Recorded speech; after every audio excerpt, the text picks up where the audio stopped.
Hello friends, welcome back to another doubt की video this YouTube channel. ये question हमारा chapter complex number से। तो क्वेश्चन से क्या बोला गया है, number of solutions of the equation z² plus z = 0 is. Question को सॉल्व करने से पहले, वीडियो में आगे बढ़ने से पहले अगर आप चैनल पर नए हैं तो जल्द से चैनल को सब्सक्राइब कर देना और वीडियो को लाइक भी ठोक देना। So let's see how to solve this question now. रखा है सिंपल सी भैया, z² प्लस में z = 0 और हमसे एक बात पूछी गई है, देन हमें बता दो इसके नंबर ऑफ सॉल्यूशंस कितने होंगे। ठीक है भैया, तो इसको सॉल्व कर लेते हैं। सबसे पहले हम z को कुछ मानेंगे। हाँ भैया, तो मैं क्या कर लेता हूँ, लेट z = कॉम्प्लेक्स नंबर है x प्लस आयोटा y मैंने मान लिया। ठीक है, अब z बार क्या होगा, सिंपल है भैया, तो आयोटा वाला जो है ना उसको साइन को चेंज कर दो, z बार क्या हो जाएगा x माइनस का आयोटा y। ठीक है, समझ आ गया। अगर यहाँ पे माइनस होते हैं प्लस कर देते हैं, यहाँ पर प्लस इसलिए माइनस हो गया। अब हमें z² निकालना है तो वो भी निकाल लेते हैं, तो ये हो जाएगा x प्लस आयोटा y का स्क्वायर। कर देते हैं a प्लस b का स्क्वायर खोल देंगे तो x² प्लस में आयोटा y का स्क्वायर प्लस में 2 × x × में आयोटा y। ठीक है, और इसको थोड़ा सॉल्व करते सिंपलीफाई कर देते हो, x² माइनस में y² प्लस में 2xy आयोटा, क्योंकि देखिए आयोटा स्क्वायर क्या होता है, माइनस के 1 होता है, ये आपको पता होना चाहिए।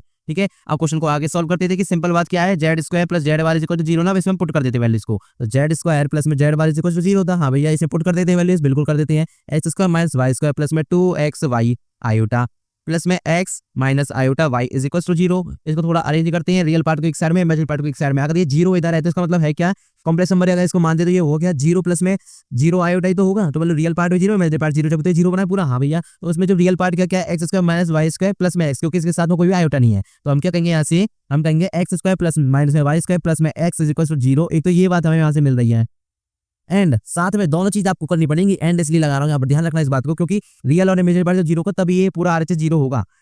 ये क्या है, एंड में 2xy, देखिए ये है, और ये क्या है माइनस के y, क्योंकि आयोटा हमने कॉमन ले लिया है, आयोटा आयोटा से उड़ गया, तो बस ये इमेजिनरी पार्ट हो गया, ये बस 0 के बराबर है। ठीक है, तो ये दो चीजें हैं।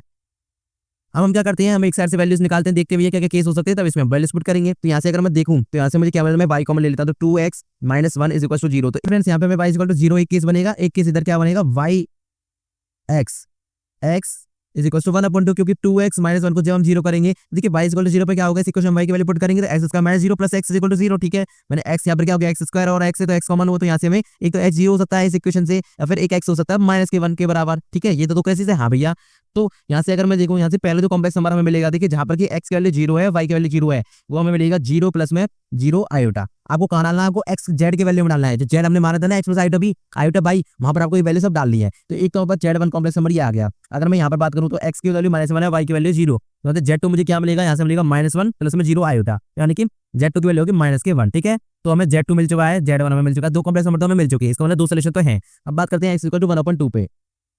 इसमें ये बस दो केसेस हो सकते हैं कि नहीं हो सकते, वो देखते हैं। सबसे पहले तो क्या करेंगे, x की वैल्यू इतनी है तो हम यहाँ से इस इक्वेशन पुट कर देंगे। हाँ भैया, तो करते हैं, तो ये हो जाएगा 1/2 का स्क्वायर माइनस के y² प्लस में 1/2 = 0। तो यहाँ से जब आप इसको सॉल्व करते हैं तो आपको मिलेगा यहाँ से भैया क्या, आपको मिलेगा y = 3/4। तो यहाँ से आपको y के दो वैल्यूज मिलेंगे, क्या क्या भैया, यहाँ पे आपको मिलेगी एक तो √3/2 और एक मिलेगी -√3/2। क्यों, क्योंकि आपको पता होना चाहिए कि किसी भी चीज का अगर आप स्क्वायर रूट लेते हैं तो प्लस माइनस वैल्यूज एक साथ आती हैं। ठीक है, बस दो वैल्यूज है, तो एक बार मैं क्या करता हूँ, एक बार मैं ले लेता हूँ y = √3/2 और एक बार लूंगा फिर मैं y = -√3/2। ठीक है, तो आज आपको समझ तो आ रहा होगा भाई इसके कितने सॉल्यूशंस होंगे, 4 होंगे, लेकिन फिर भी एक बार सॉल्व और कर लेते हैं। ठीक है, अगर आप देखेंगे तो यहाँ से हमें z3, क्योंकि यहाँ पर z2 यहाँ पहुंचे थे तो y की वैल्यू ये रही, और x की वैल्यू क्या है 1/2। ऊपर से अगर देखती है तो यहाँ से वैल्यूज पुट करते तो हमें मिलेगा 1/2 प्लस में आयोटा और √3/2। ये तो हमें z3 मिल चुका। ठीक है भैया, अब z4 हमें कितना मिल जाएगा, z4 में क्या हो जाएगा 1/2 रहेगा, प्लस में जगह क्या हो जाएगा माइनस हो जाएगा आयोटा √3/2। और ये हमारे चारों ऑप्शन, ये हमारे चारों आंसर हो गए, चारों सॉल्यूशंस हो गए। डियर फोर हम क्या कहेंगे, डियर फोर हम कहेंगे भैया total number of the solutions हैं, टोटल नंबर ऑफ सॉल्यूशंस है ना, वो है पास में कितने, 4। वो कौन से, z1 z2 z3 और z4, ये हमारे क्वेश्चन का आंसर है। ठीक है, तो फ्रेंड्स इस तरह से आपको पूरा क्वेश्चन सॉल्व करना था। आई होप ये क्वेश्चन क्लियर हो गया होगा। अगर आपको इसका सॉल्यूशन डाउनलोड करना है तो इसकी लिंक आपको डिस्क्रिप्शन में मिल जाएगी, वहां पर जाके आप इसको डाउनलोड कर सकते हैं। Thank you so much for watching this video. मिलता हूं अगले वीडियो में अगले क्वेश्चन के साथ। Till then bye bye, Tata.